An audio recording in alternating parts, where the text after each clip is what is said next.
Subscribe कीजिए the perfect classes channel को और बेल आइकन को दबाइए लेटेस्ट वीडियो सबसे पहले देखने के लिए।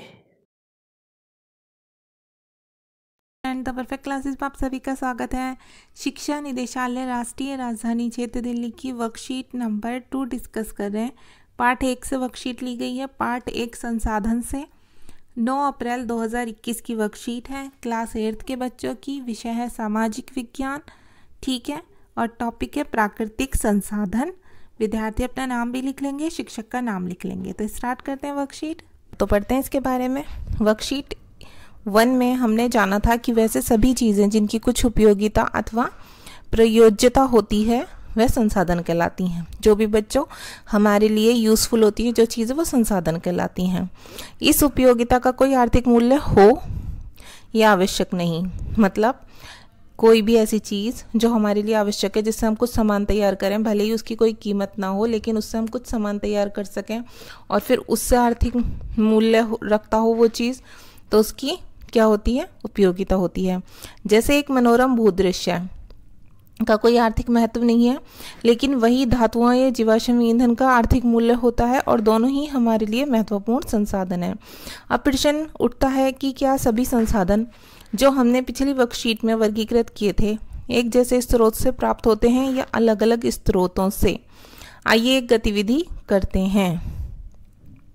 नंबर 1 पर दिया हुआ बच्चों, यहाँ कुछ पदार्थों के नाम दिए गए हैं, जैसे मिट्टी, खिलौना, वाहन, जंगल, पुल, रेल, खनिज, पर्वत, सड़क, इमारतें, कोयला, फर्नीचर, पेट्रोलियम, प्राकृतिक गैस, सूर्य का प्रकाश, वायु आदि। आप इनमें से और भी बहुत कुछ आप इनमें जोड़ सकते हैं।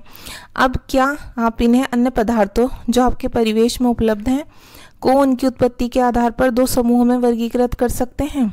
तो बच्चों बिल्कुल कर सकते हैं हम। एक तो देखिए, इन्हें हमें प्रकृति से प्राप्त होने वाले में बांटना है, ठीक है, तो हमने, और एक मानव द्वारा बनाए जाने वाले में बांटना है। तो पहले हम प्रकृति वाले देख लेते हैं। मैंने अलग लिख लिए बच्चों। प्रकृति से प्राप्त होने वाले हम लिख देंगे मिट्टी, जंगल, खनिज, पर्वत, कोयला, पेट्रोलियम, प्राकृतिक गैस, सूर्य का प्रकाश, वायु आदि। ये हमें प्रकृति से प्राप्त होते हैं। और जो मानव द्वारा निर्मित है, मानव द्वारा बनाए जाने वाले, वो कौन से? खिलौना इसमें दिया हुआ हमें, ठीक है, वाहन, पुल, रेल, सड़क, इमारतें, फर्नीचर आदि, ठीक है। अब पहले कॉलम में हमारे द्वारा लिखे गए पदार्थों के बारे में क्या पता चलता है? अब हमें ये बताने क्या ये हमारे लिए उपयोगी हैं? तो बच्चों हाँ पे निशान लगा देंगे हम, या यहाँ पर हाँ लिख देंगे, क्योंकि ये हमारे लिए उपयोगी हैं दोनों ही, जो प्रकृति से मिले वो भी और जो मानव द्वारा निर्मित हैं वो भी। अब हमें बताना है इन पदार्थों में क्या एक जैसी बात है। देखिए बच्चों, चाहे ये हो चाहे ये, दोनों ही क्या है? प्रकृति का उपहार है। क्योंकि देखिए, वाहन किससे बनता है? लोहे से। पुल किससे बनता है? ठीक है, पुल में भी जो सामग्री प्राप्त होती है वो हमें, जैसे उसमें सीमेंट डलता है या जो भी चीज़ें यूज़ होती हैं, ब्रिक, पत्थर लगता है, वो हमें सब प्रकृति से ही प्राप्त होती हैं। तो हम इसे लिख देंगे प्रकृति का उपहार, ठीक है।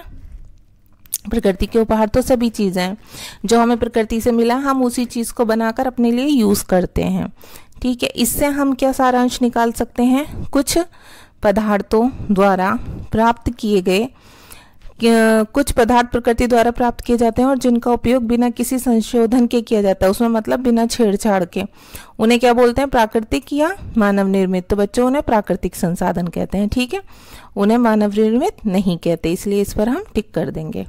अब आगे देखते हैं। प्राकृतिक संसाधनों को 2 वर्गों में वर्गीकृत कीजिए। एक तो किस में करना है? जो नवीकृत हो जाते हैं, और वैसे पदार्थ जिनका भंडार सीमित है और जो नवीकृत होने में हजारों वर्ष लेते हैं, ठीक है। तो हम ऐसे बता देंगे। 2 हमें दिए हुए मिट्टी 1, तीसरा हो गया सूर्य का प्रकाश, वायु आदि, ठीक है। और वैसे पदार्थ जिनका भंडार सीमित है और जिनके नया होने में हजारों साल लग जाते हैं, खनिज हमें दिया हुआ है। दूसरा कौन सा है? कोयला, पेट्रोलियम, प्राकृतिक गैस आदि, ये हम लिख देंगे, ठीक है स्टूडेंट्स। आगे देखते हैं। उपरोक्त का अवलोकन करने पर हम कहते हैं कि कुछ प्राकृतिक संसाधन जो प्रकृति में असीमित मात्रा में उपलब्ध हैं और शीघ्रता से नवीकृत हो जाते हैं, नवीकरणीय संसाधन कहलाते हैं। वहीं कुछ प्राकृतिक साधन जिनका भंडार सीमित है, खत्म होने वाले हैं और इन्हें पुनः पूरित होने में हजारों वर्ष लग जाते हैं, उन्हें क्या कहते हैं बच्चों? अनवीकरणीय संसाधन कहते हैं। वैसे ही इस बात का ध्यान रखना चाहिए कि नवीकरणीय संसाधनों का लापरवाही से प्रयोग करने पर वो भी खत्म हो सकते हैं। जैसे जल या मिट्टी असीमित मात्रा में उपलब्ध है, लेकिन इनका लापरवाही से उपयोग करने पर ये भी प्रयोग के लायक नहीं रह पाएंगे। तो बच्चों हमें सभी का सावधानीपूर्वक यूज़ करना चाहिए। अब क्वेश्चन नंबर 1 देख लेते हैं। प्राकृतिक संसाधन क्या होते हैं, कुछ उदाहरण लिखिए। तो ये हमें वर्कशीट में ही दिया हुआ है बच्चों। संसाधन क्या होते हैं हम यहाँ से लिख देते हैं। आंसर नंबर 1, सभी चीज़ें, यहाँ आपको नहीं दिख रहा हो तो मैं थोड़ा सा पीछे से निशान लगा देती हूँ। देखिए यहाँ से सभी, यहाँ से लगा देती हूँ। सभी चीज़ें जिनकी कुछ उपयोगिता अथवा प्रयोज्यता होती है वह संसाधन कहलाती हैं, यहाँ तक। ठीक है, अब इसके कुछ उदाहरण लिखने बच्चों, तो आप ये उदाहरण देख के लिख दीजिएगा। ठीक है, जैसे यहाँ से लिख देना आप 1 का ये यहाँ तक, या पूरा यहाँ तक लिखना चाहें तो यहाँ तक भी लिख सकते हैं। एग्जाम्पल ही तो बता ना, एग्जाम्पल इतने देने की ज़रूरत नहीं है, आप इतने लिख दीजिए, ये भी बहुत है। ओके स्टूडेंट्स, अब नेक्स्ट देख लेते हैं। नेक्स्ट क्या क्वेश्चन है? नेक्स्ट है क्वेश्चन नंबर 2, नवीकरणीय एवं अनवीकरणीय संसाधनों के बीच अंतर स्पष्ट कीजिए उदाहरण सहित। ठीक है बच्चों, तो देखिए यहाँ पर हम यहाँ से लिख देंगे आंसर नंबर 2, यहाँ से लेके यहाँ तक। पहले तो उसके बारे में बता देंगे कि नवीकरणीय संसाधन क्या होते हैं, अनवीकरणीय। नवीकरणीय वो होते हैं जो असीमित मात्रा में उपलब्ध है, मतलब जिनका हम बहुत अच्छे से यूज़ कर सकते हैं। और अनवीकरणीय क्या, जिनके बनने में हज़ारों साल लगते हैं, ख़त्म हो गए तो हज़ारों साल वेट करना पड़ेगा, वो क्या होते हैं, अनवीकरणीय होते हैं। तो इनके एग्जाम्पल कहाँ से देख के लिख देंगे बच्चों आप? इनके एग्जाम्पल यहाँ से देख के लिख देंगे। ये रहे नवीकरणीयों के, ये लिख देना आप, और अनवीकरणीयों के यहाँ, और ये इसका भी आंसर है क्वेश्चन नंबर 3 का। क्वेश्चन नंबर 3 में पूछा है निम्न प्राकृतिक संसाधनों को नवीकरणीय एवं अनवीकरणीय संसाधनों में वर्गीकृत कीजिए। देखिए ये हमें दिए हुए हैं, अभी इन्हें हम अलग अलग करना है। नवीकरणीय में भी लिखना है, अनवीकरणीय में लिखना है। तो नवीकरणीय में हम लिख देंगे वन, जल, सूर्य का प्रकाश, वायु। अनवीकरणीय में लिख देंगे कोयला, लोहा, पेट्रोल। ठीक है, अब क्वेश्चन नंबर 4 है लास्ट। मीठे पानी के स्रोतों के खत्म होने के बाद पृथ्वी पर जीवन विषय पर एक काल्पनिक कहानी लिखिए। तो हम एक काल्पनिक कहानी लिख देते हैं। देखिए हमने काल्पनिक कहानी लिख दी।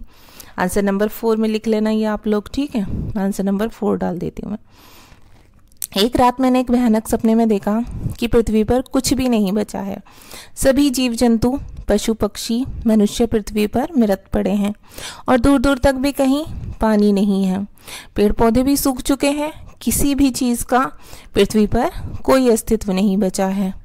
जब मुझे प्यास लगी तो मैंने पानी ढूंढने की कोशिश की, लेकिन मुझे भी दूर दूर तक कहीं पानी नहीं मिला। मैं बुरी तरह डर गया। ठीक है, लड़की होंगी तो डर गई, कर लेना इसे। जब मेरी आँख खुली तो मुझे महसूस हुआ कि पानी के बिना हमारे जीवन संभव नहीं है। अगर पानी पृथ्वी पर नहीं बचा तो हम सब जी नहीं पाएंगे। इसलिए हमें पानी को संरक्षित रखना चाहिए और कभी भी पानी को बर्बाद नहीं करना चाहिए। ठीक है बच्चों, ये हमने अपनी एक मन से काल्पनिक कहानी बना दी। ठीक है, काल्पनिक का मतलब अपने मन से कोई भी कहानी बना दो। तो एक कहानी बना दी हमने। ठीक है, अभी ये आपकी वर्कशीट सॉल्व हो गई, आप इसे कर लीजिए। ओके, आपको मेरी वीडियो पसंद आई है तो प्लीज़ मेरी वीडियो को लाइक कीजिए, शेयर कीजिए, हमारे चैनल को सब्सक्राइब कीजिए। Thanks for watching.